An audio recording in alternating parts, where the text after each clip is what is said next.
മുനമ്പം വഖഫ് case ഇന്ന് കോഴിക്കോട് വഖഫ് tribunal പരിഗണിക്കും. പുതുതായി ചുമതലയേറ്റ ജഡ്ജിയായിരിക്കും വാദം കേൾക്കുക. ഫറൂഖ് കോളേജ് മാനേജ്മെന്റ് അസോസിയേഷൻ വഖഫ് ബോർഡിന്റെ നടപടിക്കെതിരെ 2 ഹർജികളാണ് നൽകിയത്.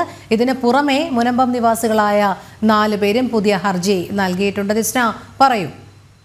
ഈ മുനമ്പം വഖഫ് കേസ് ഒരു ഇടവേളയ്ക്ക് ശേഷം ഇന്ന് കോഴിക്കോട് വഖഫ് ട്രൈബ്യൂണൽ പരിഗണിക്കുകയാണ്. പുതിയ ജഡ്ജി സ്ഥാനമേറ്റത്തിന് ശേഷം ആദ്യമായി പരിഗണിക്കുന്ന കേസാണ്. ഒരു 11 മണിയോടുകൂടിയാണ് ഈ കേസ് പരിഗണിക്കുക വഖഫ് ട്രൈബ്യൂണൽ എന്ന വിവരം തന്നെയാണ് നമുക്ക് നിലവിൽ അറിയാൻ സാധിച്ചിരിക്കുന്നത്.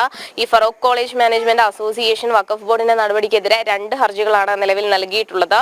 ഈ ഹർജിയിൽ മുനമ്പം നിവാസികളും കക്ഷി ചേർന്നിട്ടുണ്ട്. ഇതിനു പുറമെ മുനമ്പം നിവാസികൾ നൽകിയ പുതിയ ഹർജി, മുനമ്പം നിവാസികൾ 4 ഹർജിയാണ് നൽകിയിട്ടുള്ളത്. ഈ ഹർജി ഇന്ന് 11 മണിയോടുകൂടി കോഴിക്കോട് വഖഫ് ട്രൈബ്യൂണലിന് മുന്നിൽ പരിഗണിക്കുമെന്ന വിവരമാണ് നമുക്ക് അറിയാൻ സാധിച്ചിട്ടുള്ളത്. എന്തായാലും പുതിയ ജഡ്ജി വന്നതിന് ശേഷം ആദ്യമായാണ് ഈ കേസ് ഇപ്പോൾ വീണ്ടും പരിഗണിക്കുന്നത്. രോഹിണി.